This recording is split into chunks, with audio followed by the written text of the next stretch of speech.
So all this discussion about photons and waves and things, I thought it'd be time then to get back into astronomy. And let me just show you a little application of everything we know about photons and waves and where they come from in terms of astronomy. So we'll go back to our good old friend, the comet. Okay?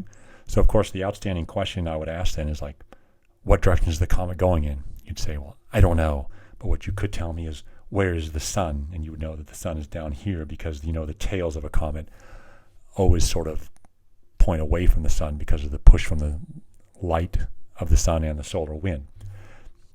The reason why I'm able to use comets as an example of photons and waves is because of this blue tail here.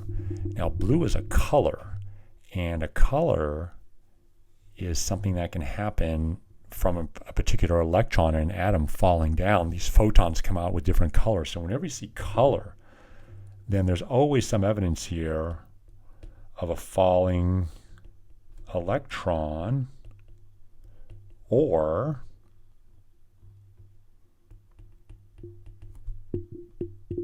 a light wave being generated, one or the other. So let me try to explain, okay? So the first thing I'll do is we'll look at this blueness here. Now, what we said with the blueness here, which is the tail, is we said that it has to do with, this was in a video a while back, like if you take a little bit of piece of the tail, maybe a little blue portion like right there, what we said the origin of that is when the solar wind comes in, all these protons and electrons, again, from the solar wind, these protons and electrons then can collide with this melt of the comet. There's like a little collision in here. And that collision is exactly the disturbance that I referred to in a previous video about where photons come from. So what will happen is this proton here from the solar wind will come on in and go crash. It'll crash right into the melt.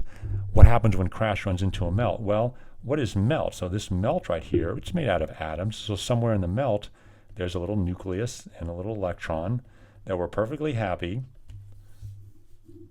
being nice and stable in its ground state like that. But then what happened is when this melt came in, or excuse me, the solar wind came in, like this proton came in. I didn't mean it to be that big, but when this proton came in from the solar wind, something like this just came in and crashed into it.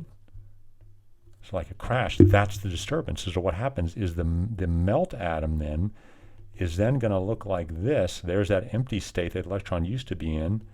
Here's where the electron is now.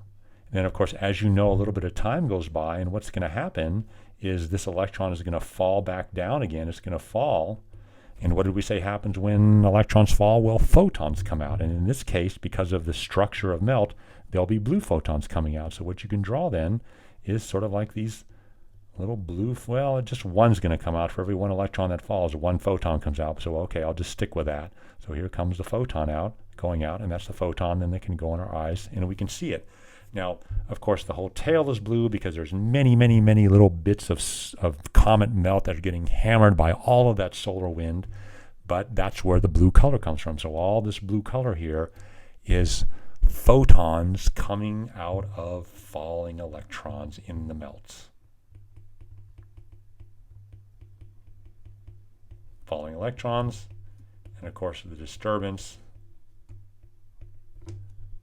was that awful solar wind that we've spoken about so many times now. So that's sort of a use of photons in astronomy. Gives the color of the solar melt, of the comet melt generated by the solar wind.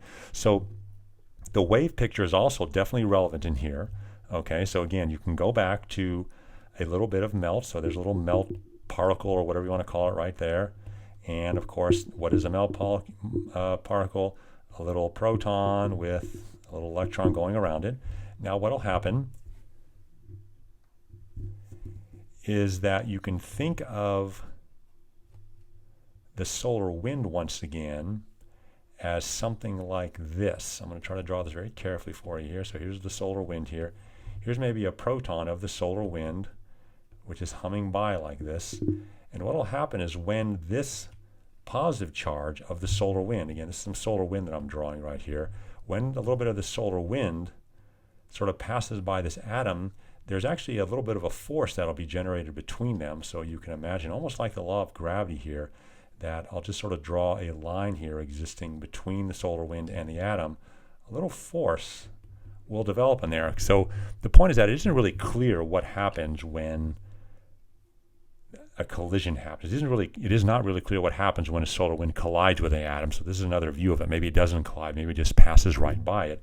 Exerts a little bit of force on it, but then what will happen is when the solar wind passes on by, when it goes on by like that, then what result did that force have on the atom? Well, it might be here. What will happen is the electron may not go up to an excited state. That's the photon view. What might happen instead is the electron might just stretch out a bit. So it might still just be in its orbit, but a little bit larger, but it's stretched out like that. And what will happen after it relaxes, it'll just sort of go down, but it'll go up and down and up and down and up and down a few times until it can settle back to where it was. So you sort of get like what'll happen, it's almost like there's a little spring in here between the proton and the electron, and the spring just starts springing. So the electron might be way up here and the spring might be really long like that, or it might be, I guess I'm sort of drawing the electron in purple here, or it might be like way down here and the spring still might be in between. But the point is that it's sort of oscillating. This goes ups and down and up and down and up and down in response to that solar wind whizzing right by it. And what you know now is when a charge goes up and down and up and down like that, a light wave comes out, and that's that blue wave that you see of the comet tail. So there you go. There is a little bit of application of the generation of photons and waves, light photons and light waves, as applies to astronomy, in this case, the thing that gives us the color of the comet's tail.